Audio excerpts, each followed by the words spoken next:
Dəyərli izləyicilər, OTK-nın 20 variant blok sınaq kitabından 11-ci sınağın izahatını verirəm. Birinci suala baxaq. Deməli, birinci sualda bizə deyir ki, A vektoru, B vektorları kolineardır və C vektoru da onlara perpendikulyardır. Bu zaman x plus y plus z tap. Deməli, bu suallarda nə edəcəksiniz? Kolinear deyən kimi biz uyğun koordinatların nisbətini yazacaq. Yəni, x ilə x-in nisbəti bərabərdir y ilə y-in nisbəti, z ilə z-in nisbəti. Bu tənasübdən siz rahatlıqla x və y-i tapacaqsınız. Sonra nə edəcəksiniz?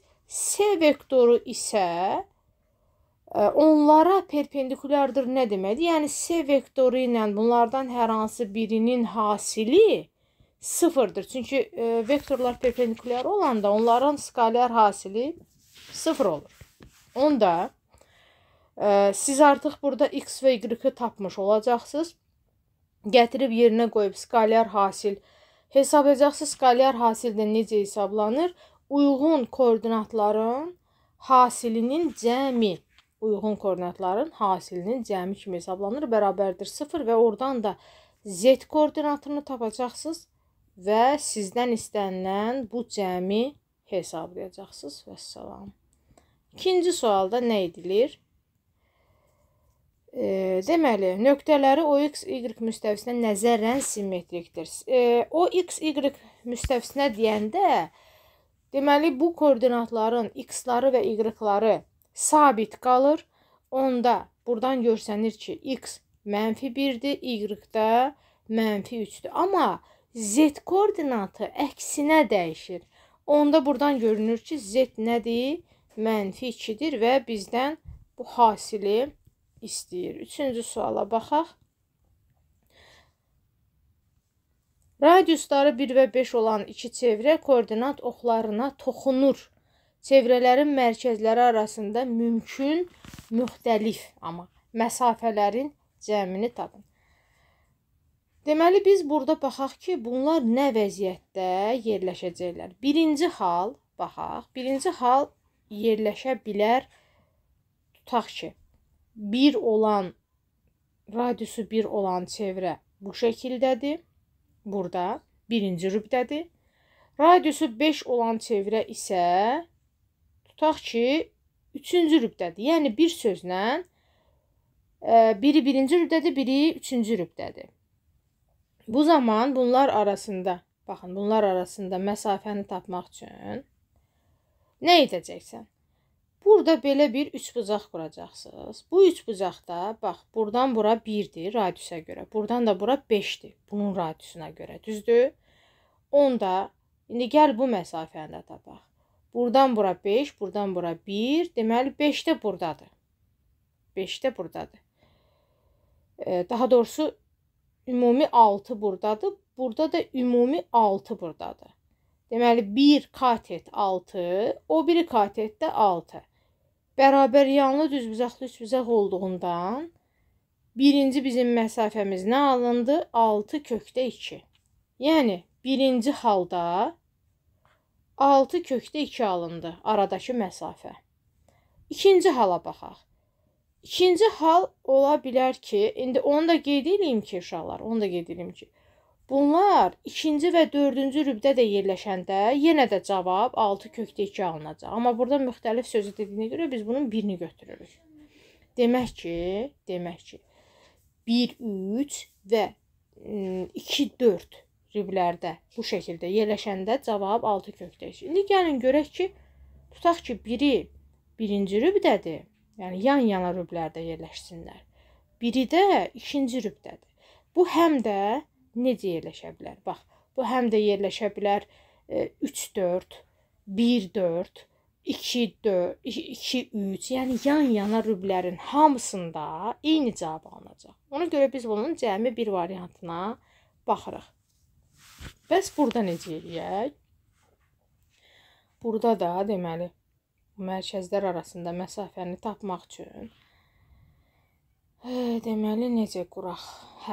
Buradan bir radius çəkək, buradan bir radius çəkək, düzdür? Bu məsafə bilirik ki 6-dır. Onda buradan bura bir həmən bu 6-nı buradan bura paralel köçürdək. Bax, bura 1-dir, burada 1-dir. Ümumisi 5-dir axı. Onda bura nə qalır? 4 qalır. Onda bu üç bucaqdan mən bu məsafəni, bax bu arasındakı bu məsafəni tapmaq üçün Faqor təbirini istifadə eləsəm, 16 plus 36 eləyir 52. Onda çıxır ki, cavab elə bir 4 vurulsun 13 şəklində çıxsa 2 kökdə 13. Aha, ikinci halda bizim məsafəmiz 2 kökdə 13 alına bilər.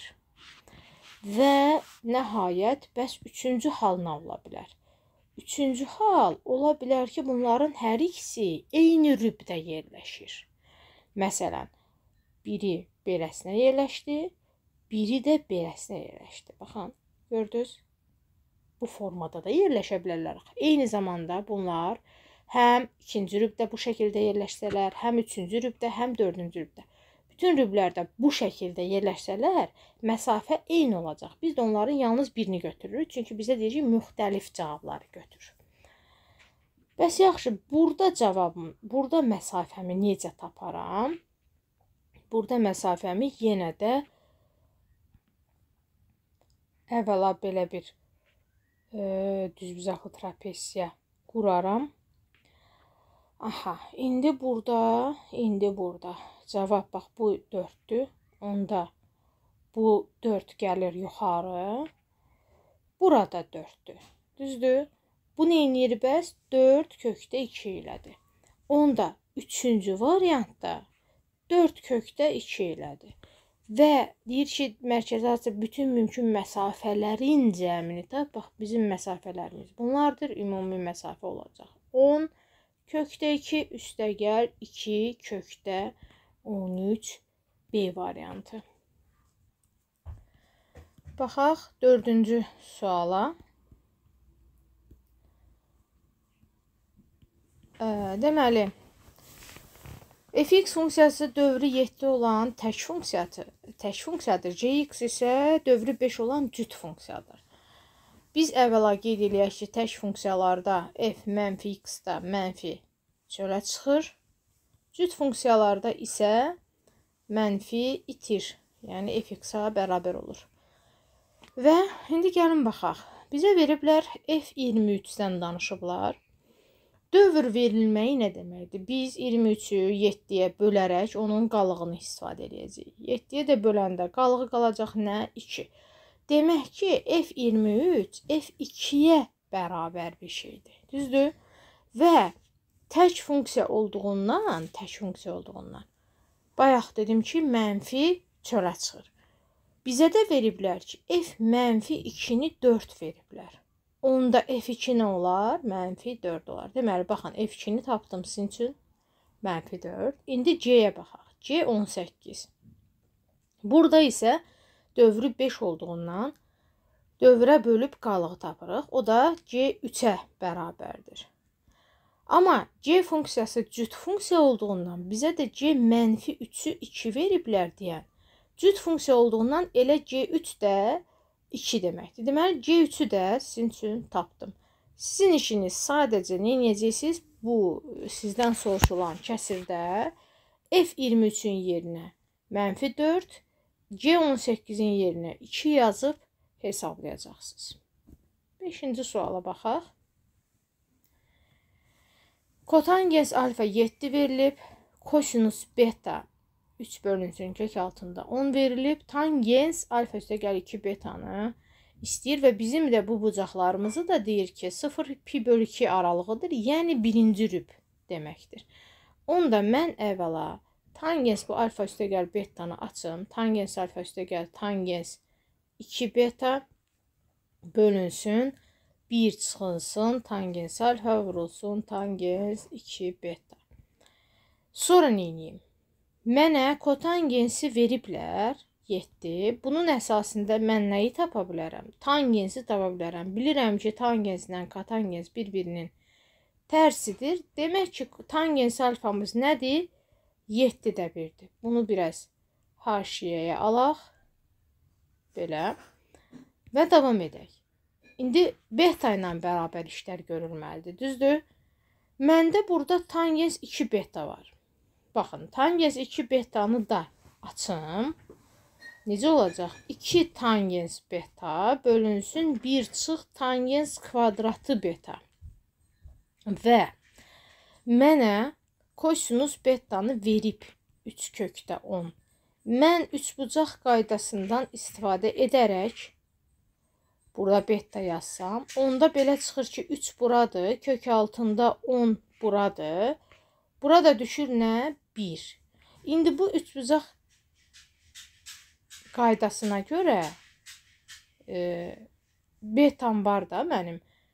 Mənə də burada tangens betalar lazımdır. Tangens betanı tapsam, necə idi? Qarşı katet bölünsün bitişik katet. Bunu da burada sizin üçün haşiyə alım. Və salam. Baxın, məndən soruşulan ifadəni tapmaq üçün mən əvvəla bunu bu formada yazdım. Düzdür? Burada da biraz tangens betanı bu formada yazdım. Baxın, tangens 2 betanı bu formada yazdım. İndi sizə burada lazım olacaq. Tangens alfa var. 7-də 1-dir. Tangens 2 betanı hesablamaq üçünsə bu düsturda tangens betalar var. 3-də 1-dir. Gətirib əvvəlcə burada yerinə qoyacaqsan. Tangens 2 betanı hesablayacaqsan. Sonra da gətirib bu düsturda yerinə qoyub ümumi cavabı hesablayacaqsınız. Yəqin ki, öhdəsindən gələrsiniz. 6-cı suala baxırıq. 30 ədədinin natural bölənləri çoxluğunun alt çoxluqları sayını tapın. 30 ədədini biz ayırsaq necə olacaq? Deməli, 2 vur 3 vur 5-dir də. Bunun natural bölənləri çoxluğunu tapsaq isə, bilirsiniz ki, qüvvətləri bir vahid artırıb hasil tapırıq. 2 vur 2 vur 2, yəni 8 və alt çoxluqların sayı necə tapılır? 2 üstü n düsturundan, yəni 2 üstü 8, o da 256 deməkdir. 7-ci suala baxaq. 7-ci sual burada yaxşı görsənmir. Bir daha PDF-i başqa bir PDF-dən açım. Deməli, bizə 7-ci sualda limit verilib və n yaxınlaşır sonsuzluğa. Biz bu kimi limitlərdə bilirsiniz ki, topluda da var olmağına, güvəndə də var. Neyinirdik? Qoşmasına vurub bölürdük. Yəni, kök altında n kvadratı üstə gəl 1 çıx n-i bunun qoşmasına vururduq və bölürdük. İndi görək nə alınır. Yuxarıda alınır. Deməli, n kvadratı üstə gəl 1 çıx n kvadratı. N kvadratları islah gedir və buradakı 1 vurulur 1-ə. N vurulur 1-ə. Deməli, yuxarıda qaldı n. Aşağıdan nə edirik? Aşağıdan da hər iki hissədən n-i ortaq vuruq çıxardacam. Nə qalacaq? Kökün altında qalacaq 1 üstə gəl 1 bölün. Üstə gəl 1. Bu n-lərdə ixtisar gedir. Sonra limit n yaxınlaşır sonsuzluq olanda biz nə bilirdik? Biz bilirdik ki, 1 böl n-lər 0-a gedirlər. Onda nə qaldı əlimdə? 1 üstə gəl 1, yəni 2-də 1. Sonra 8-ci sualda 8-ci sual normal adi hesablamadır. Bunu yəqin ki, hamı öhdəsindən gələ bilər. 9-cu suala keçək. Kosinus 4x bərabərdir sinus 2x tənliyini həll edin. Bunun bir neçə variantda həll edə bilərsiniz. Birinci variant odur ki, cavabları yerinə qoyub tapa bilərsiniz. İkinci variant odur ki, məsələn, kosinus 4x-i yaza bilərsiniz. Kosinus kvadratı 2x çıx sinus kvadratı 2x. Düzdür? Bərabərdir sinus 2x da burada öz yerində. Sonra bunun da yerinə hətta yaza bilərsiniz 1 çıxılsın sinus kvadrat 2x, yəni hamısı sinuslardan ibarət olmaq üçün yazıram. Bərabərdir sinus 2x. Hətta kosinus 4x-i siz birbaşa da yaza bilərdiniz. Yəni yaza bilirsiniz, lap əla. 2 sinus kvadrat 2x. Bunu da keçirdirəm sol tərəfə və bərabərdir 0. Burada yəqin ki, siz artıq kvadrat tənliyi olduğunu gördünüz və adətən balaca dərəcəni biz t ilə və yaxud da a ilə, z ilə, fərqi yoxdur, nə ilə istəyirsən istifadə elə, işarə edəndən sonra kvadrat tənliyimiz bu hala düşəcək. 2t kvadratı üstəgəl t çıx 1 bərabərdir 0. Yəni, biraz sadələşdirdim də.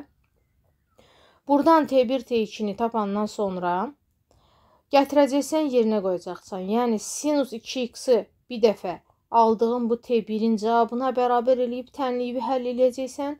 Bir dəfə də aldığın bu t2-nin cavabına bərabər edib tənliyi həll eləyəcəksən. Yəni, qanuni yolu budur.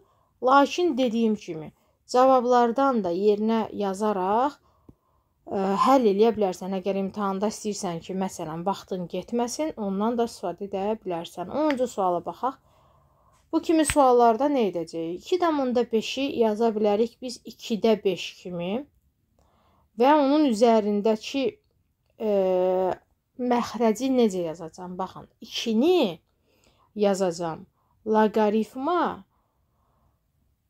deməli, loqaritma 5 əsasdan 25 kimi, həqiqətən də 2 eləyir də.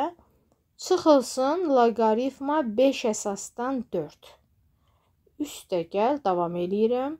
10 vurulsun 8 üzəri. Loqaritma, baxın, 125-i 5-in kubu kimi yazsam, o kub qarşıya necə gəlir? 3də 1 kimi gəlir. Və nə qalacaq? 5 əsasdan 5. Bunun da hamısının üzəri nədir? 2də 1-dir. İndi biraz daha davam edək. Baxın, bu hissədə alınır loqaritma 5 əsasdan 25 böl 4. Deməli, 2də 5 üzəri, mən 25 böl 4-ü 2də 5-in kvadratı kimi hesab eləsəm, onda onun üzərindəki 2 gələcək qarşıya bu şəkildə. Davam edirəm. 8 üstü 3də 1 2 edir və loqaritma 5 əsasdan 5-də 1 edir. Deməli, burada nə qaldı əlimdə? 10 vur 2, yəni 20. Bunun yenə üzəri 2də 1 öz yerində. Aha, davam edirəm. Bu 2-lər gedir, ixtisar. Və biz bilirik ki, burada qalır 1 böl loqaritma 5 əsasdan 2də 1. Biz əsasla loqaritma 6 ifadənin yerini dəyişmək istəyəndə bunu tərsinəsinə yazırıq. Deməli, nə yazırıq? 2də 5 üstü loqaritma 2də 5 əsasdan 5 kimi yazıram. Baxın, üstə gəl 20, onun üzəri də 2də 1 və 2də 5-lər bir-birini aparanda burada qalır 5. 5 ilə 20-ni toplayıram 25. 25-in də üstü 2də 1 nə verir mənə? Verir 5. Möhtəşəm sual idi həqiqətən. 10-cu suala baxaq. Daha doğrusu 11-ə baxaq. ABCD paralelogramın A bucağının A-yə tən bölənci. Bunu istəyirəm şəklin üzərində yazın. Bir dəqiqə baxaq. Aha. B-yə ilə Y-si 3x, 3k, 2k olaraq dəyişirəm. A-yə tən bölən olduğundan 3k burada da yazılır. Qarşısı 3k'dır. Bunun qarşısı isə 5k'dır. Məlum oldu. BOS üçbucağının perimetri. BOS üçbucağının perimetri COD üçbucağının perimetrindən 8 cm böyükdür. Gəlin əvvəlcə perimetri BOS-ni yazım. Perimetri BOS-ni tapmaq üçün BO üstəgəl, OS üstəgəl 5k yazılır. Bir də burada perimetr COD-dən danışıblar. Bunun üçün isə CO tərəfi üstəgəl OD tərəfi. Lakin mən bilirəm ki, BO ilə OD bir-birinə bərabərdir. Deməli, mən OD tərəfinin yerinə BO yazacağam. Və üstəgəl nədir? 3K. İndi deyir ki, bu perimetrdən 8 sm böyükdür. Deməli, bunları bir-birindən çıxsam nə alınacaq? 8 alınacaq. Çıxanda bunlar bir-birini islaha aparacaq. 5K-dan 3K-nı çıxanda 2K bərabərdir. Dedik ki, 8 alınacaq. K da bərabərdir 4. ABCD paralleqramının perimetrini K-nı tapandan sonra sən paralleqramın tərəflərini artıq bilirsən. Biri 3K-dır, biri 5K-dır. K-nı yerinə qoyaraq paralleqramın tərəflərini tapacaqsan və perimetrini tapacaqsan. Keçək 12-ci suala baxaq. Bərabərliyini ödəyən x və y natural ədədlərinin hasilini tapın. Burada əvvəla əlbəttə ki, biraz belə deyim, qruplaşdırma aparmaq lazımdır. Amma ondan qabaq, gəlin bunu belə yazaq. 10x kvadratı 10x kvadratı çıx 5xy üstə gəl 6xy. Mən elə bir ortadakı xy-ı bu vəziyyətdə yazdım da, parçaladım. Çıxılsın 3y kvadratı bərabərdir 19. Bu ikisindən 5x-i çıxartsam, 2x çıxılsın y üstə gəl. Buradan da 3y-ı çıxartsam, yenə 2x çıxılsın y qalır. Ortaq vuruq kimi mötərizəni çıxartsam, bərabərdir 19. 19-u da, axı bunlar natural ədədlərdir. Demək ki, 19-u da biz yalnız 1 vur 19 qismində yaza bilərik. Onda çıxma olan ifadə 1-ə bərabərdir. Üstə gəlmə olan ifadə isə 19-a bərabər ola bilər. Yəni, bu 1 vur 19 kimi yazıla bilər yalnız. Buradan da sistem tənliyindən x, y-ı tapacaqsınız və hasilini hesablayacaqsınız. 13-cü çalışmaya baxaq. Tənliyini həll edin.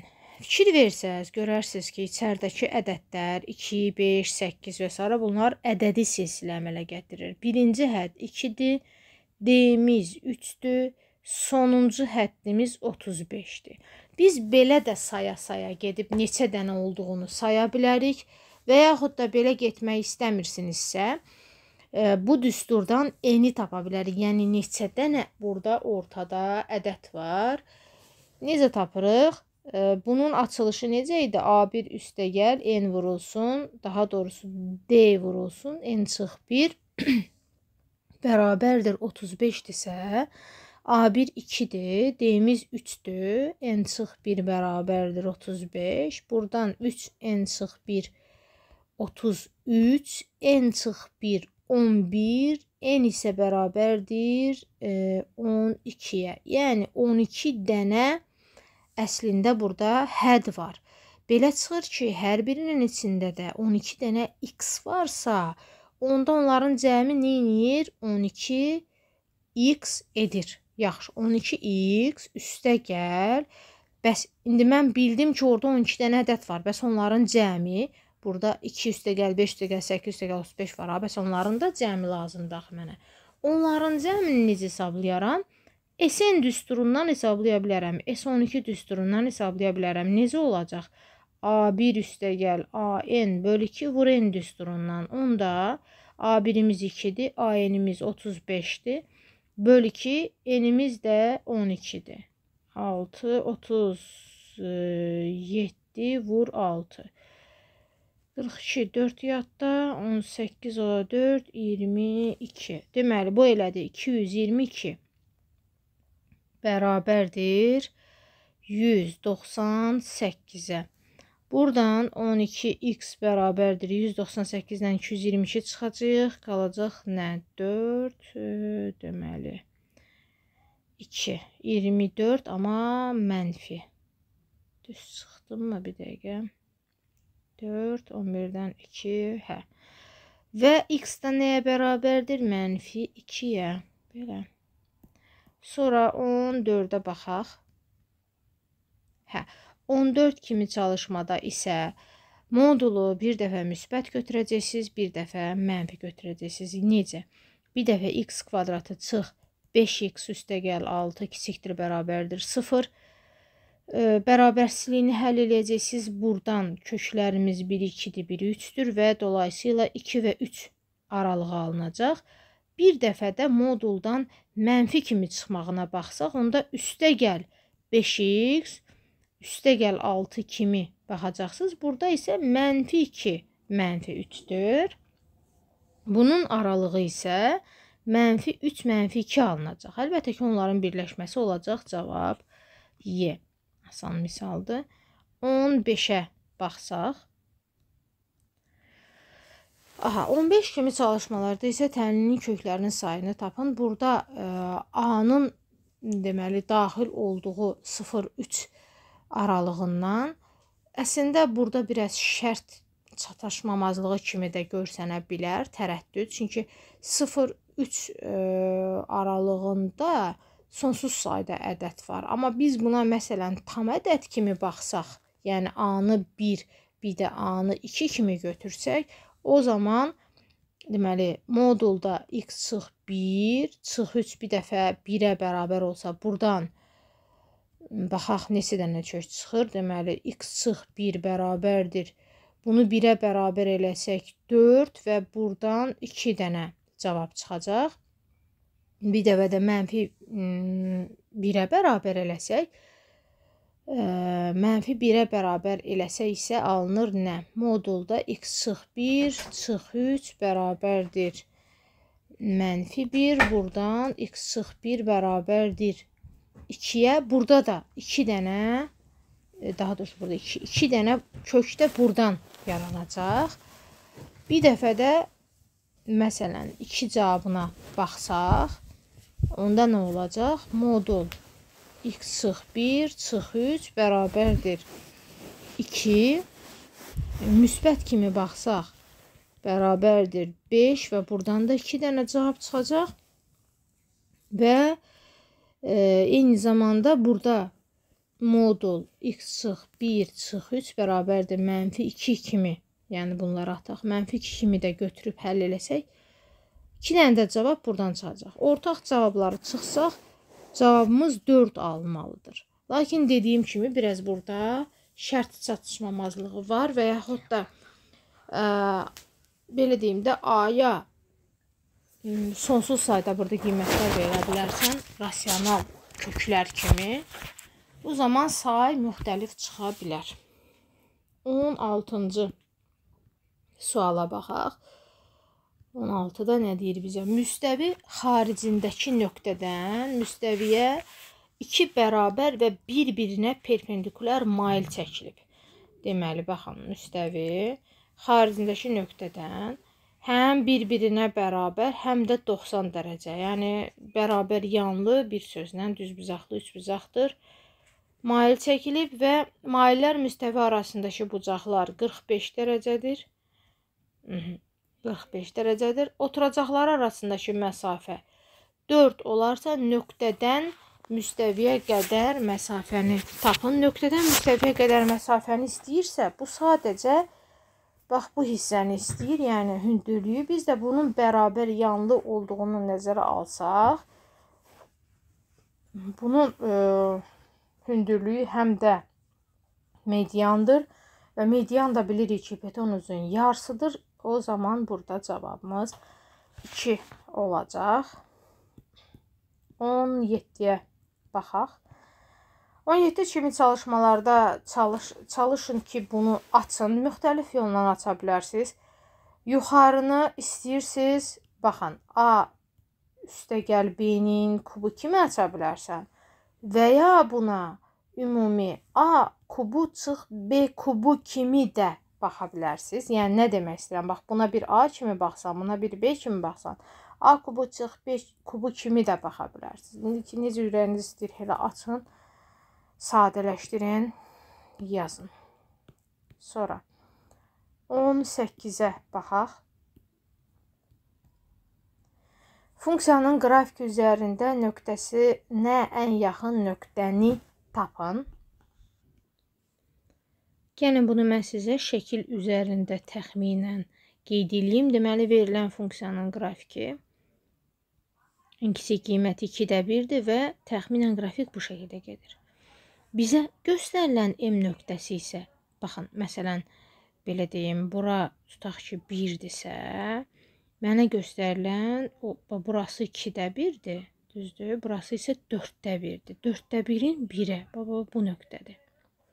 Mənə göstərilən M nöqtəsi budur və qrafik üzərində yerləşən nöqtələrdən hansı M-ə daha yaxındır? Əlbəttə ki, bu zonalardan birindədir. Burada da buna ən yaxın əlbəttə ki 2-də 1-ə baxacağıq.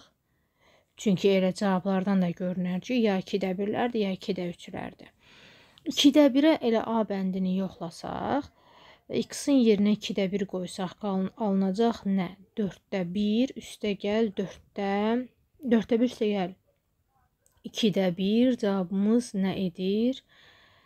Edir deməli 4-də 3 həqiqətən də A nöqtəsi funksiyanın üzərindədir.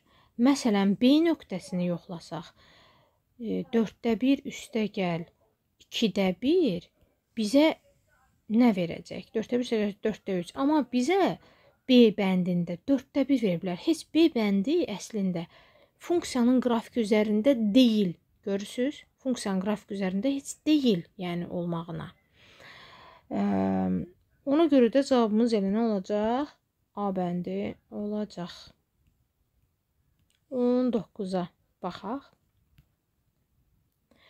Şəkildə verilənlərə əsasən rənglənmiş hissəni tapın. Burada əlbəttə ki, inteqraldan istifadə edəcəyik. Burada biz iki hissəyə baxacağıq və bunu da qeyd edeyim ki, baxın, burada x bərabərdir. Ona görə biz sərhəddi olaraq bax bu hissələrə baxacağıq. Biri 0-dır, biri də elə y bərabərdir 1 sərhəddidir. Deməli, bir hissə buna baxsaq, onda nə olacaq? Y kvadratı çıx 1 dx, sərhədlərimiz də 0-ın 1-ə. Bir müəyyən integral bu olacaq. Digər müəyyən integral isə bu funksiyaya baxsaq, burada kök altında y dy olacaq. Daha doğrusu dy-dir bu. dy olacaq. Sərhədlərimiz yenə 0-ın 1-ə.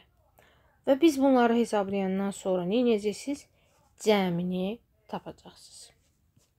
19-a baxdıq. 20-yə baxaq. 20-də nə iş görülür? A-nın hansı ən kiçik tam qiymətində tənlər sistemi həlli üçün y böyükdür. X şərti ödənilir. Əvvəla burada tənlər sistemindən tutaq ki, x-i tapmaq istəsək, nə edərdik? Yuxarını 2-yə vuraq, düzdür?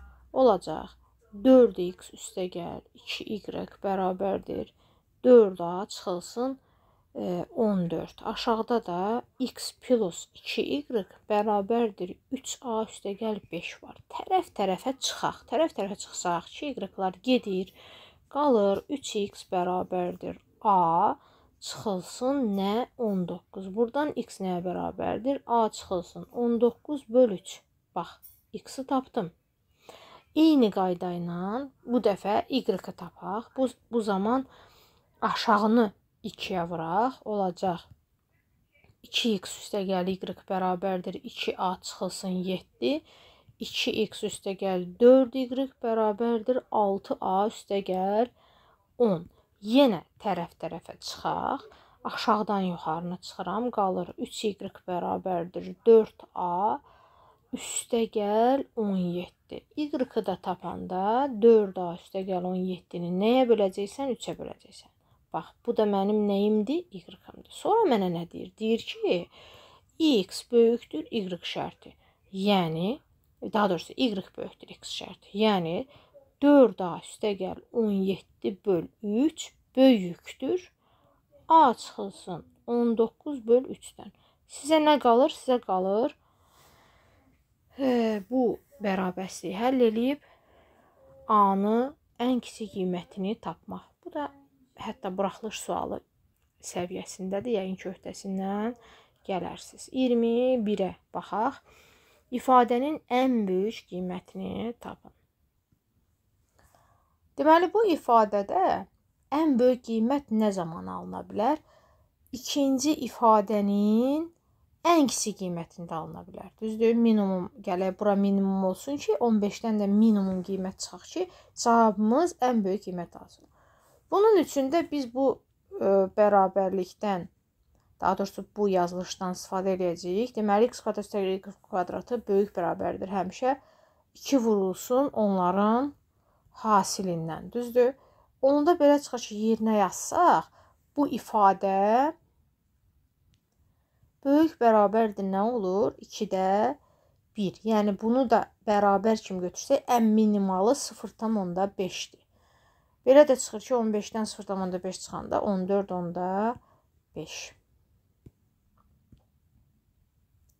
Sonra nəyə baxırıq? 22-yə baxırıq. Düzgün dördbucaqlı prizmasında yan tel oturacağın tərəfindən 2 dəfə böyükdür. Düzgün dördbucaqlı prizmadır. Aha. Çəkməyə çalışaq.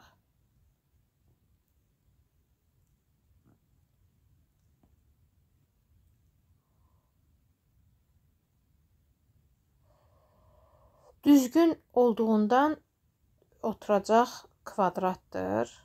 Bunu bildik. Yan tel oturacağın tərəfindən 2 dəfə böyükdür. Məsələn, bura 2A-dırsa, bura A-dır. A, S1, onda bunu adlandıraq. A, B, S, D, A1, B1, S1, D1. Aha. Deməli, A, S1, A1.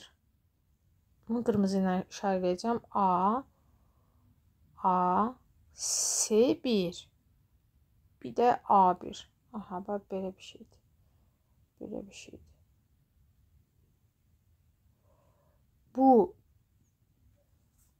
bucağı tap. Yəni, baba, buradakı bucağı bizdən istəyir. Əvvəla bunun düzbucaqlı üçbucaq olduğunu bilirik. Burada tutaq ki, olsun bir alfa bucağı. Bu alfa bucağını biz nə tapa bilərik? Baxın, qarşısındakı katet 2A-dır. Düzdür? Bu katet isə oturacağın diaqonalı vəzifəsindədir. Onda bura olur nə? A kökdə 2. Cavablardan da hətta ipucu ala bilərsiniz ki, tangenslər arkotangens, yəni tangens və kotangenslərdən ibarətdir. Həm də elə bizə də sərf eləyir. 2 dənə katetimiz məlumdur. Məsələn, bu bucağın tangensinə baxsaq, qarşı katet 2A bölünsün bitişik katet A kökdə 2. Əlbəttə ki, A'lar gedəcək, belə bir şey qalacaq. Onda alfa nəyə bərabər olacaq? Ark tangens 2 böl kök altında 2. O da irrasionallıqdan azad etsək, qalır nə? Kökdə 2. Baxaq, elə cavab varmı? Arkdan necə? Bəli, var. A variantı. Belə. Sonra 23-ə baxaq. N-in neçə tam qiymətinə kəsirin qiyməti tam ədəddir? Belə çalışmalar topluda çoxdur əslində. Və bunları müxtəlif yollarla yazmaq olar. Məsələn, ayrı-ayrı kəsirlərə də parçalamaq olar. 2n kvadratı n-1 üstəgəl 3n n-1 üstəgəl 5 bölünsün n-1. Və ya çoxhədlərin bölünməsi qaydasını bilirik də. Buradan çoxhədlərin bölünməsi qaydasına görə əsasən biz sürəti məxrəcə bölərək oradakı qalığı tapırıq ki, yəni bu verilən kəsri bir tam hissə, yəni böldüm tam hissə, bu zaten bölünür, düzdür? Tam olacaq. Bir də üstə gəl, qalıq bölünsün məxrəc şəklində yazırıq. Bəs yaxşı, bunun bölünməsi zamanı qalıq nə qalacaq? Onu bilmək üçün Bezu teoremindən istifadə edəcəyik. Bunun üçün n-in yerinə 1 qoysaq, qalığımız 10 qalacaq. Deməli, biz bunu həmən bu tam hissə üstəgəl 10 bölünsün n-1 vəziyyətində yaza bilərik. Və buradan da onun bölünə biləcəyi ədədləri elə n-ya elə qiymətlər yazacağıq ki, 10 həmin ədədlərə tam bölünə bilsin. Burada da n-in yerinə nələri qoya bilərik? Gəlin, baxaq. N-in yerinə -9 qoysaq bölünəcək. Sonra -4 qoysaq bölünəcək. -1 qoysaq bölünəcək. Sonra 0-ın özü. Keçdik müsbət hissələrə. 1 qoya bilmərik. 2 qoysaq. Sonra 3 qoysaq. Sonra 6 qoysaq. Bir də 11 qoysaq. Və salam. Bunlardır. Belədən bir daha deyirəm. Sadəcə sürəti məxrəcə bölüb qalığı tapacağıq. Daha rahat üsul qalığın tapılması üçün Bezu teoremindən istifadə edə bilərsiniz. Daha rahat və asan. 24-ə baxırıq.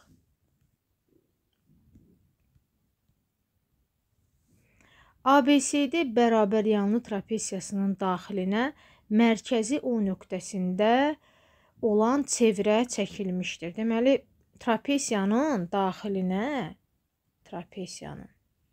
özdə bərabər yanlı trapesiyanın daxilinə mərkəzi O nöqtəsində olan çevrə çəkilib. Aha. Və AD bərabərdir 3 dənə BC. A, B, C, D trapesiyadır. AD bərabərdir 3 dənə BC. Yəni, məsələn, bura 3A'dırsa, bura A-dır. A, O, B, bura O nöqtəsi daxil. A, O, B. Bax, bu üçbucağın sahəsi 20-dir. Olarsa, A, O, D-ni istəyir bizdən belə. Gəlin, biz bunları da birləşdirək. Əslində, belə deyimdə, biraz yaxşı birləşdirmədim.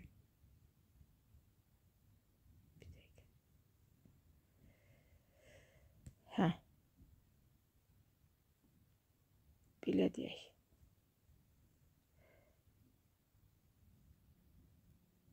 O olsa, mərkəz. O olsa. Burada elə bil ki, bir dənə çevrəmiz var da, onu da qeyd edeyim. Belə.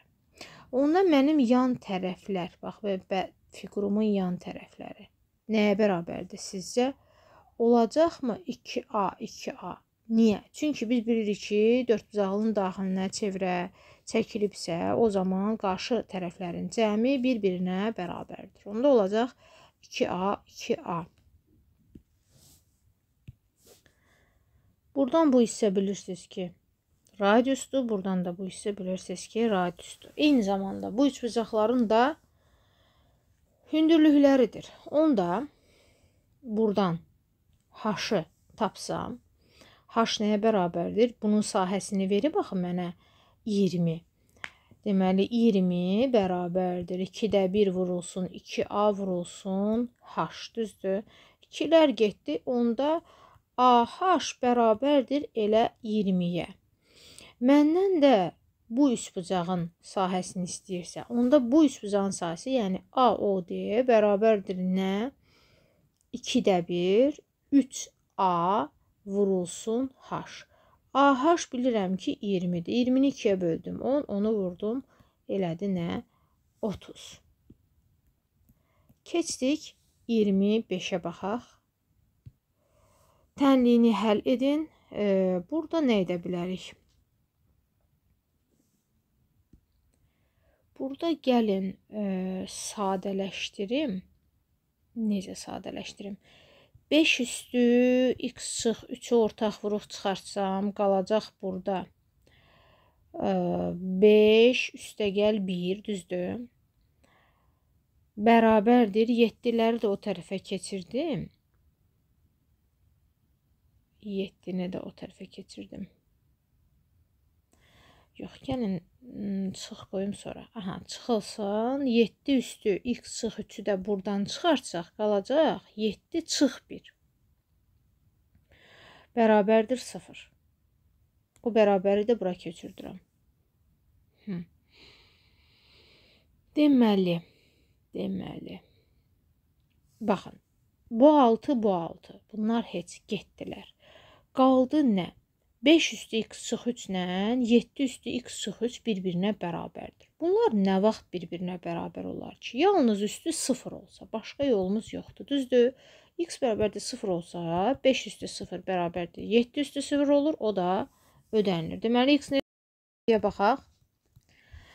26 kimi misallardan eləyəcəksiniz. Rəqəmlərindən istifadə etməklə rəqəmləri fərqli olaraq düzəldilmiş bütün 4 rəqəmli ədədlərin rəqəmləri cəmini tapın. Aha. Biz birinci baxaq ki, neçə dənə rəqəmləri müxtəlif 4 rəqəmli ədəd düzəltmək olar. Bu da permütasiyadır. 4 faktorial, yəni 24 dənə.